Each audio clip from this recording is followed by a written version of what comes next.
कर रही है। 2 और गिरफ्तार, अब तक 9 लोगों की गिरफ्तारी हो चुकी है। वहीं आयोग के सदस्यों ने डीएम एसपी से जानकारी ली है। तो हाथरस सत्संग का मुख्य आयोजक मधुकर गिरफ्तार हो चुका है। न्यायिक आयोग की टीम मामले की देखिए लगातार जांच पड़ताल कर रही है। हाथरस हादसे को लेकर 2 और गिरफ्तारी, अब तक देखिए पूरे 9 लोगों की गिरफ्तारी हो चुकी है। हाथरस अगर हादसे की बात की जाए तो आयोग के सदस्यों ने डीएम एसपी से जानकारी ली है। तो खबर हाथरस से, जहां पर देखिए 14 दिन की न्यायिक हिरासत में मुख्य आरोपी मधुकर, बताया जा रहा है कि बाबा के राजनीतिक कनेक्शन को लेकर लगातार अब पूछताछ की जाएगी उससे। वहीं देखिए कहा जा रहा है कि हाथरस सत्संग का मुख्य आयोजक था मधुकर, जिसे गिरफ्तार कर लिया गया है। अब उससे पूछताछ की जाएगी। वहीं न्यायिक आयोग की टीम मामले की जांच पड़ताल कर रही है। अब तक देखिए इस पूरे मामले में 9 लोगों की गिरफ्तारी हो चुकी है। तो आयोग के सदस्यों ने डीएमएसपी से जानकारी ली है। हाथरस हादसे में देखिए 121 लोगों की जान चली गई है। लगातार देखिए बाबा को लेकर सवाल खड़े किए जा रहे हैं। वहीं उनका मुख्य आयोजक मधुकर को गिरफ्तार कर लिया गया है। लगातार अब उससे पूछताछ की जाएगी। बताया जा रहा है कि राजनीतिक कनेक्शन को लेकर, बाबा के जो राजनीतिक कनेक्शन है उसे लेकर पूछताछ की जाएगी मधुकर से।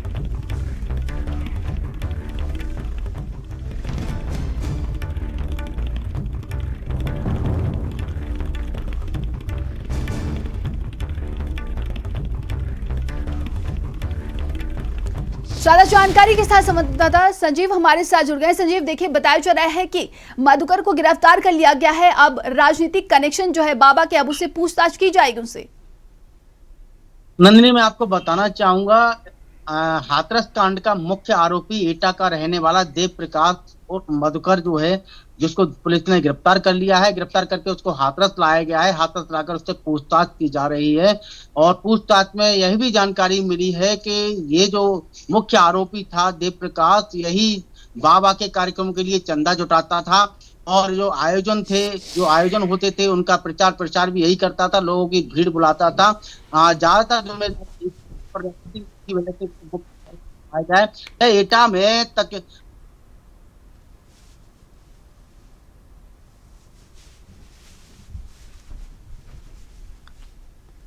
पर इसको जो है उसके 20 गांव थे अंदर में, उन सभी दायित्व से इसको हटा दिया गया है। इसके खिलाफ कार्रवाई की जा रही है। डीएम ईटा ने बताया था इसके खिलाफ सस्पेंशन की भी कार्रवाई शायद करा दी गई है। फिलहाल जो मधुकर है, देव प्रकाश मधुकर, यही जो है मुख्य जो है इस घटनाकांड का, हाथरस घटनाकांड का अभियुक्त भी बनाया गया है, आरोपी भी है।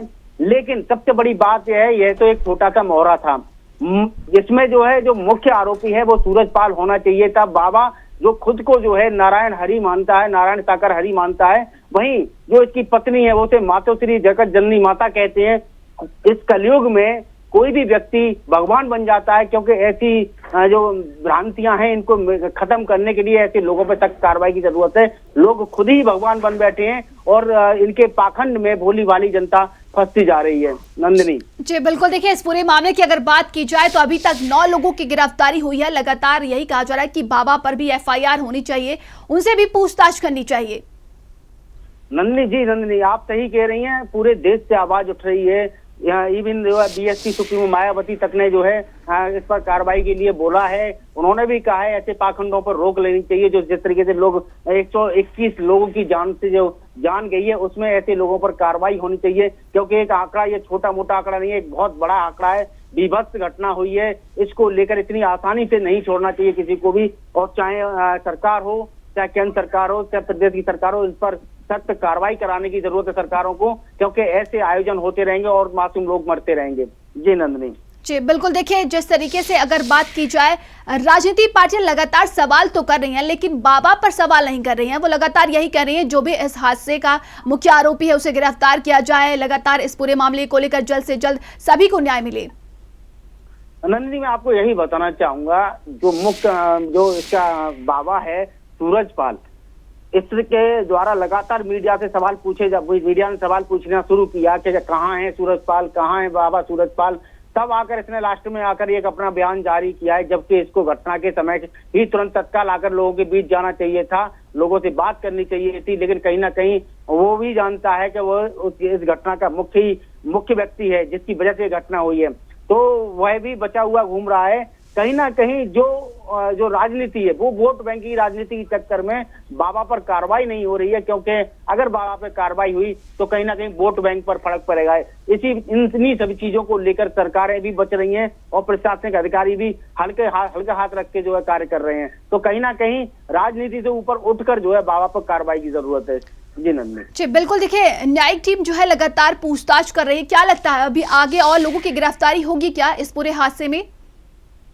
नंदनी, हालांकि मुख्यमंत्री योगी आदित्यनाथ हाथरस जब पहुंचे थे तो उन्होंने साफ कहा था FIR दर्ज करा दी गई है, जांच की जा रही है और घटना में कोई भी व्यक्ति शामिल होगा उसके खिलाफ सख्त कार्रवाई की जाएगी, चाहे वो बाबा ही क्यों ना हो। लेकिन फिलहाल बयानबाजी एक तरफ रही, लेकिन ठोस कार्रवाई कहीं नहीं दिख रही है।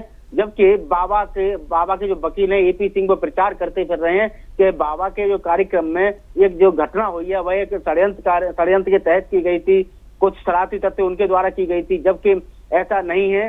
जो घटना हुई वह बाबा की वजह से घटना हुई, बाबा के चरणों की रज लेने के लिए लोग भागे हैं, भागने से मची भगदड़ के बाद 121 लोगों की मौत हुई है। तो कहीं ना कहीं जो घटना हुई है उसमें बाबा मुख्य आरोपी होना चाहिए। ये नंदनी जी बिल्कुल, हमारे सहयोगी शमी गौतम हमारे साथ जुड़ गए हैं हाथरस से। शमी, देखिए लगातार न्यायिक टीम अब जांच पड़ताल कर रही है, 9 लोगों की अब तक गिरफ्तारी हो चुकी है। हाथरस की बात की जाए, लेकिन बाबा अभी भी उनकी तलाश की जा रही है। वो टीवी के सामने आते एक बड़ा अपना बयान दे देते हैं कि मैं इस हादसे से दुखी हूँ, अपने सेवाजों को मैंने बोल दिया है कि जो भी मदद की जाए वो करते रहें।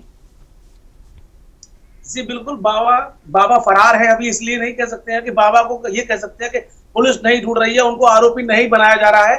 और जो बाबा हैं, बाबा ने कल मीडिया के एक निजी एजेंसी के सामने आए और उन्होंने अपना बयान दिया। उनका बयान पूरा राजनीतिक, प्रशासनिक और धार्मिक तीनों की मिलावट का बयान था कि प्रशासन को कोऑपरेट करें, प्रशासन ने हमसे आग्रह किया है ना। एक वह व्यक्ति जो आरोपी है और जो मुख्य आरोपी है उसको पुलिस कहीं ना कहीं, और हालांकि पुलिस ने कल ये कहा है कि इस मामले में बाबा से पूछताछ होगी।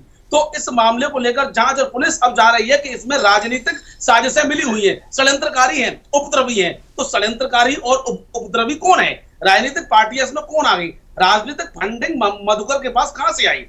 बात अब एक नया सवाल आ गया है कि इसमें राजनीतिक फंडिंग हुई है। जब बाबा पैसा नहीं लेते थे तो आखिरकार ऐसे कौन से लोग थे जो बाबा के साथ पैसा लगाकर इस भीड़ को इकट्ठा करते थे? और रही बात बाबा की, बाबा अपने आश्रम में है और हमें लगता है कि बाबा के आसपास 100 से ज्यादा सुरक्षाकर्मी सरकार के लोग वहां लगे हुए हैं और संपर्क में भी है। तो बाबा मैनपुरी आश्रम में है, तो उसको ढूंढने का प्रयास नहीं किया जा रहा है क्योंकि बाबा तो मौजूद है। जी बिल्कुल, क्या लगता है, देखिए वेद प्रकाश को गिरफ्तार कर लिया गया है, पूछताछ की जा रही है। बाबा के जो साम्राज्य के बारे में है, जो कहा जाता है कि बाबा इतने फोर्सेज के साथ घूमते हैं, ब्लैक कमांडो हो गया, तमाम तरह की जो उनके संपत्तियां हैं, उनका खुलासा होगा क्या? जी, बाबा के बारे में बिल्कुल कह सकते हैं कि बाबा के पास कम से कम सैकड़ों करोड़ों की संपत्तियां हैं, 35 से 40 आश्रम है, बाबा के अनुयायी है, 5 से 7 हजार महिलाओं की विंग टीम है और उनकी सुरक्षा टीम अलग है।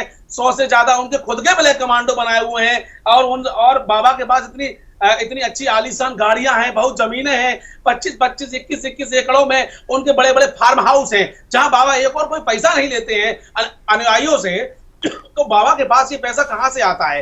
कहां से ये आलीशान व्यवस्था? उत्तर प्रदेश पुलिस का एक सिपाही स्टीबाई लिया था, इस पर कई मुकदमे दर्ज हैं, उस पर इतना पैसा कहां से आ गया? कौन है उस बाबा के पीछे?